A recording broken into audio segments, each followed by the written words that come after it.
I'm Dr. Vineeta Srivastava from Assembly Government PG College, Nathdwara, District Rajsamand, Rajasthan.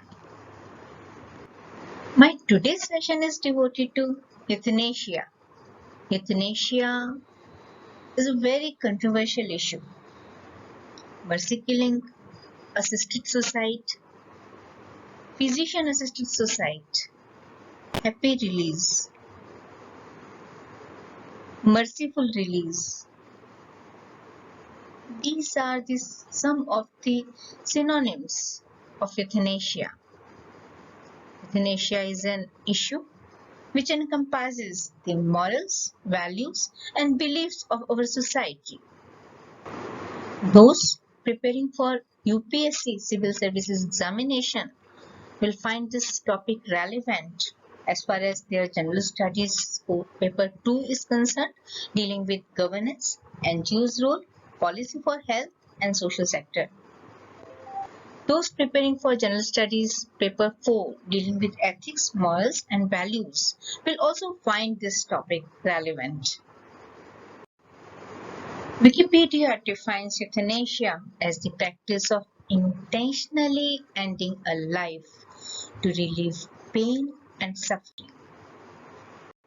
According to Wikipedia, euthanasia has been derived from the Greek word which means as good death or easy death.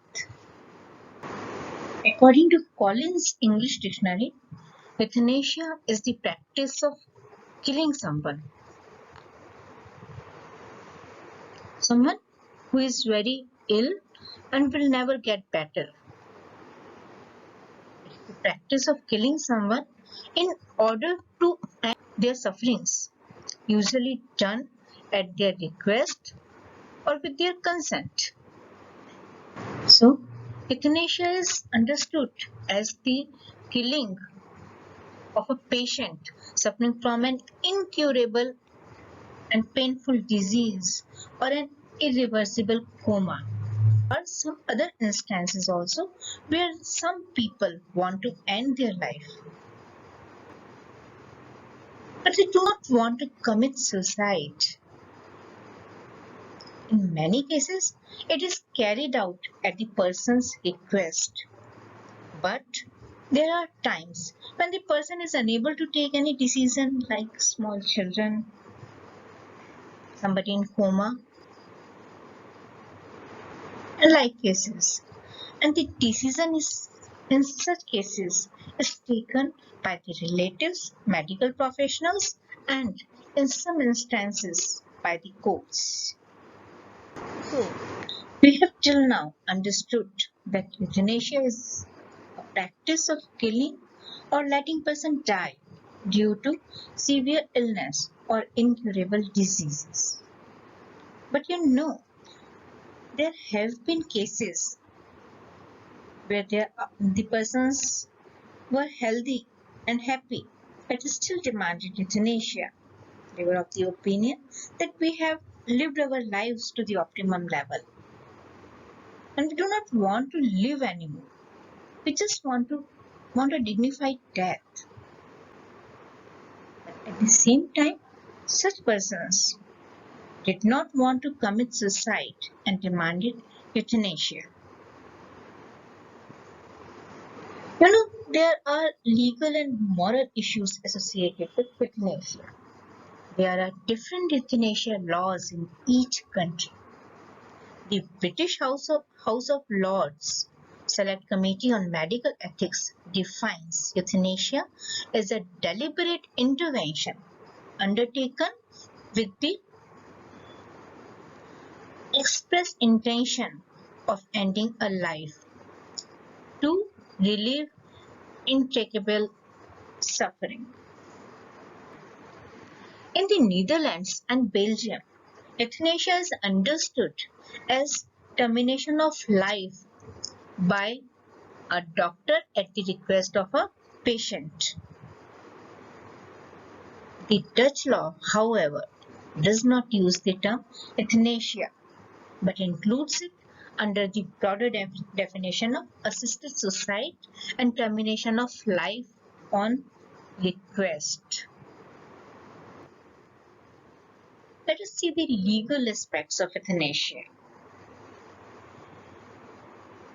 and in how many countries euthanasia has been legalized. As of March 2021, active human euthanasia is legal in the Netherlands, Belgium, Colombia, Luxembourg, Western Australia, Canada, and Spain.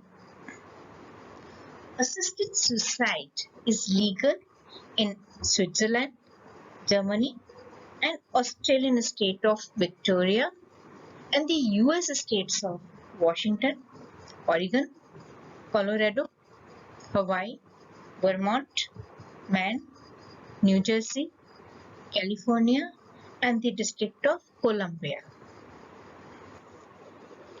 Now let us try to understand what do we mean by voluntary euthanasia, non-voluntary euthanasia, or involuntary euthanasia. Euthanasia has been categorized in different ways, which include voluntary, non-voluntary, and involuntary euthanasia. Voluntary euthanasia is legal in some countries. Non-voluntary euthanasia, where patient's consent is unavailable, is illegal in all the countries. And involuntary euthanasia, hence without asking consent or against the patient's will, is also illegal in all countries and usually considered as murder. Euthanasia has been a much debated subject throughout the world. The debate has become increasingly significant because of the recent developments in Netherlands and England, whereby euthanasia has been allowed. As a result, many of the nations across the world are now hotly debating whether or not to follow the Dutch example. Recently, our Supreme Court in Aruna Shanbag case has already given its decision on this point and allowed passive euthanasia in India. At this point, let us try to analyze what is the difference between active euthanasia and passive euthanasia. Active euthanasia is when death is brought about by an act. For example, when a person is killed by being given an overdose of painkillers. Passive euthanasia is when death is brought about by an omission, that is when someone lets the person die. In other words, we can say that active euthanasia occurs when the medical professionals or another person deliberately do something that causes the patient to die. And passive euthanasia occurs when the patient dies because the medical professionals either don't do something necessary to keep the patient alive, or when they stop doing something that is keeping the patient alive. For example, switch off life support machines, disconnect a feeding tube, don't carry out a life-extending operation, don't give life-extending drugs. The moral difference between killing and letting die is quite obvious here. Many people make a moral distinction between active and passive euthanasia. They think that it is acceptable to withdraw or withhold treatment and allow a patient to die, but that it is never acceptable to kill a patient by a deliberate act. Some medical people like this idea They think it allows them to provide a patient with the death they want without having to deal with the difficult moral problems they would face if they deliberately killed that person. But there is the other opinion that there is no such difference as such. This distinction is nonsense, since stopping treatment is a deliberate act and so is deciding not to carry out a particular treatment. In a nutshell, euthanasia is divided into two categories: active euthanasia and passive euthanasia. In active euthanasia, a person directly and deliberately causes the patient's death with lethal drug dosage. And in passive euthanasia, the patient refuses life-saving medical help. Let us analyze euthanasia from religious perspectives. What have been various morals and beliefs in various religions about euthanasia with particular reference to India? We are going to analyze this and we will focus on four major religions of India: Hinduism, Islam, Christianism and Sikhism. There are two Hindu views on euthanasia.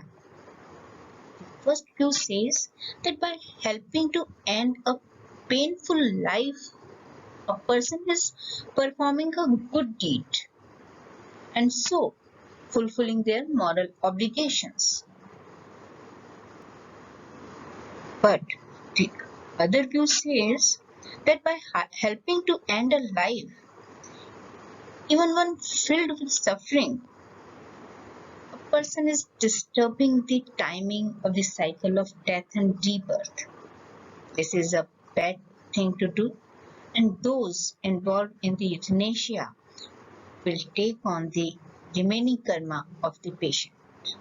This same argument suggests that keeping a person artificially alive on a life support machines would also be a bad thing to do. However, the use of a life support machine as part of a temporary attempt at healing would not be a bad thing. The idea that death is a conscious death, and this means that palliative treatments will be a problem if they reduce mental alertness. Muslims are against euthanasia. They do believe that all human life is sacred because it is given by Allah and that Allah chooses how long each person will live.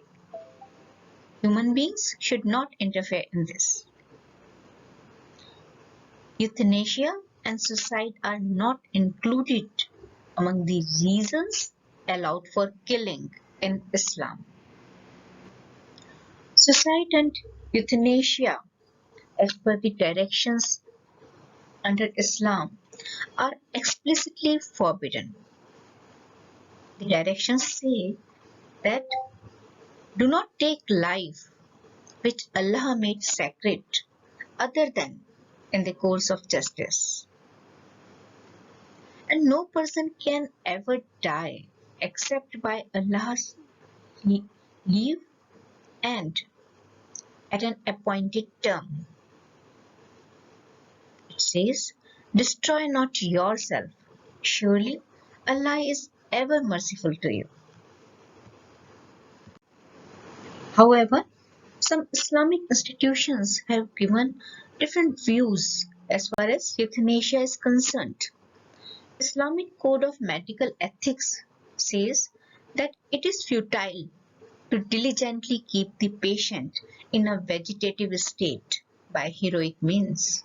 This means doctors can stop trying to prolong life in cases where there is no hope of a cure.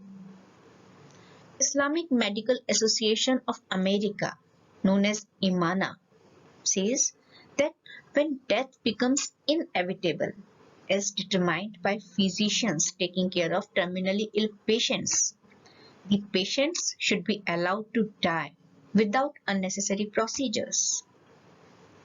So, while turning off a life support is allowed, hastening death with the use of certain pain-killing drugs is not at all allowed, as this would equate to euthanasia. Now let us see what Christians think about euthanasia. Christians are mostly against euthanasia. The arguments are usually based on the argument that life is a gift from God and that human beings are made in God's image. That birth and death are part of the life processes which God has created. So we should respect them. Therefore, no human being has the authority to take the life of any innocent person, even if that person wants to die. Sikhs derive their ethics largely from the teachings of their scripture, Guru Granth Sahib, and the Sikh code of conduct known as Rahit Maryada, meaning thereby rules of life. The Sikh gurus rejected suicide and by extension euthanasia as well.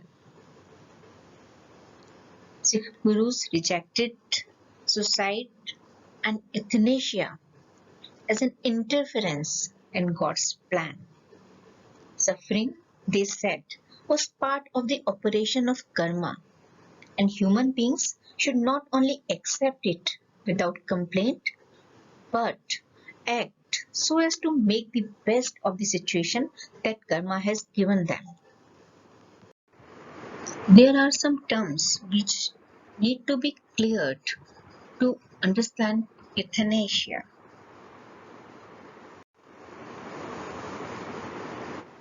We've talked about voluntary, involuntary, and non-voluntary euthanasia. Here some more elaboration is required. That's why this slide. Actually, some ethicists distinguish between involuntary and non-voluntary euthanasia. They refer involuntary euthanasia as the euthanasia which is against the patient's wishes, and non-voluntary euthanasia is this euthanasia without the patient's consent, but wishes of the patient are unknown. In order to understand the legal scenario about euthanasia in India, we need to understand this term, persistent vegetative state. Actually, it refers to a chronic state of brain dysfunction in which person shows no signs of awareness. A living will is a new concept to the legal scenario of India. A living will is a written document by way of which a patient can give his explicit instructions in advance about the medical treatment to be administered when he or she is terminally ill or no longer able to express informed consent. It's more or less like the property will. Property will is a declaration about how the property will be dealt with when the person is no more here. So here we focus on Aruna Shanbhag case, which is a milestone as far as legal scenario of euthanasia in India is concerned. Aruna Shanbhag was a nurse in the KM hospital of Mumbai. She was brutally attacked by a ward boy. As a result of the brutal assault, she went in coma and survived in consistent vegetative state for about 42 years. In 2009, the journalist activist Pinky Virani filed a petition in the Supreme Court under Article 32 of the Constitution of India, seeking legalization of mercy killing so that Aruna's suffering could be brought to an end by withdrawal of medical support. On the other hand, the KEM hospital nurses filed the counter petition in the case opposing mercy killing as they were happy to look after Aruna. But as a result of the petition filed in 2009 in this case, in 2011, the Supreme Court issued guidelines for positive euthanasia. Aruna passed away in May 2015 due to pneumonia. Though the guidelines regarding passive euthanasia were passed by the Supreme Court of India, but as per the guidelines, the decision for passive euthanasia is to be taken by parents, spouse, close relatives, or next friend. In this particular case, the activist journalist Pinky Virani was not considered as the next friend. Rather, the nurses of KEM hospital who have been serving Aruna for last so many years were considered as the next friend, and their decision was respected as far as Aruna's case was concerned. So, Aruna's case became a milestone in passing guidelines and directions regarding euthanasia, particularly passive euthanasia in India. Yet, passive euthanasia couldn't be applied in case of Aruna Shehbag, and she passed away in May 2015 due to pneumonia. So she was. Let us once again analyze what have been the milestones in legalizing euthanasia in India. First instance in this regard was the PIL filed by NGO Common Cause in 2005, seeking robust system of certification for passive euthanasia and legal recognition for living will in India.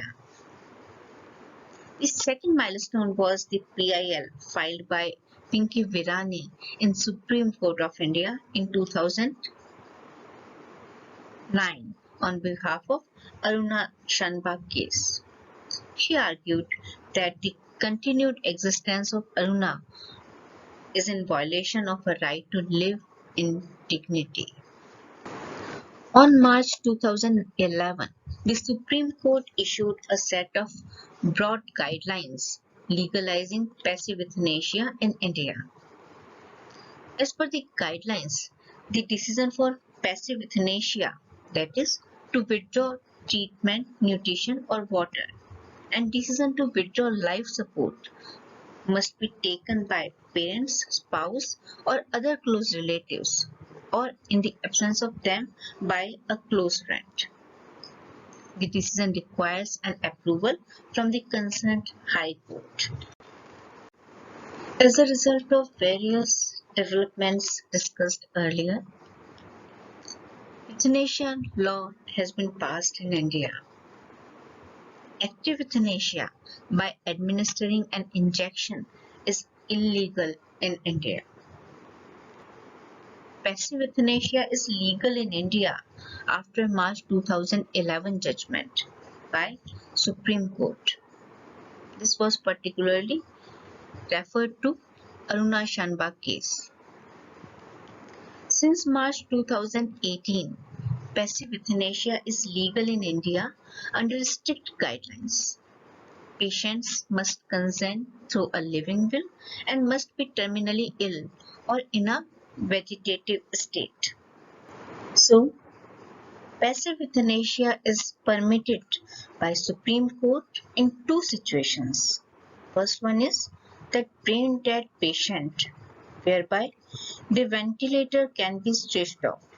And second, persistent vegetative state, where the feeds water can be tapered off along with addition of pain managing palliatives. The debate about euthanasia is still on, not only in India but also in various parts of the world.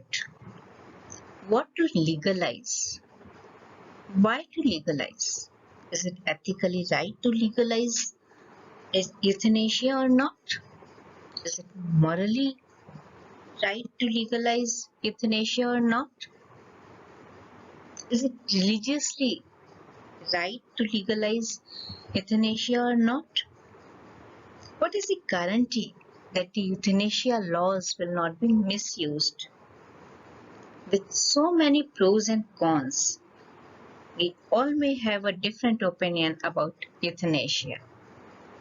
And in near future, there is every probability that we will observe various changes in the legal scenario as far as euthanasia or mercy killing is concerned. So students, through this session, we have tried to understand this very serious, controversial and debatable issue known as euthanasia, also popularly known as mercy killing, assisted suicide, physician assisted suicide, merciful release, happy release, etc. I hope that you must have got some new insights about this euthanasia. This is all from my side as far as this topic is concerned. Thank you very much.